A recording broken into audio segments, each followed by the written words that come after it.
How to report changes in information risk. Will include the documentation reporting process in the organizational risk management policy. Who's going to get the forms? Who's going to get the notification? Executive management is going to write a policy saying who needs to be notified. Functional management is going to have policies that deal with their department.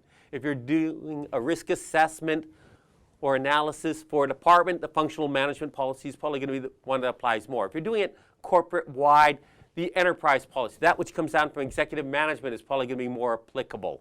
Establishes definition and scale for what qualifies as a significant change. Someone adding some little minor thing, that's probably not significant. Yes, you want to review any security implications of it, but they're probably going to be minor. Someone making a larger change is probably going to affect more. Opening up ports on a firewall is generally significant. Making a little change to the tax code for a state. Maybe one county changed their tax rate. That's usually minor, not significant. Changing the whole tax system for how it's calculated for every state, that's probably significant.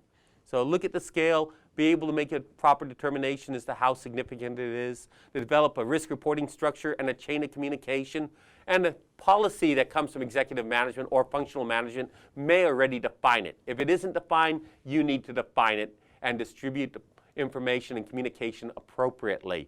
Define the required contents of the risk reports. Executive management don't need details. They want to know their overall level of risk, how quickly it's likely to be mitigated, and when they can get back to business as usual, looking to expand, or whether or not they have to contract things for safety, whereas implementers need fine details of what's been found so they can mitigate those individual holes, put in proper controls in a cost-effective manner.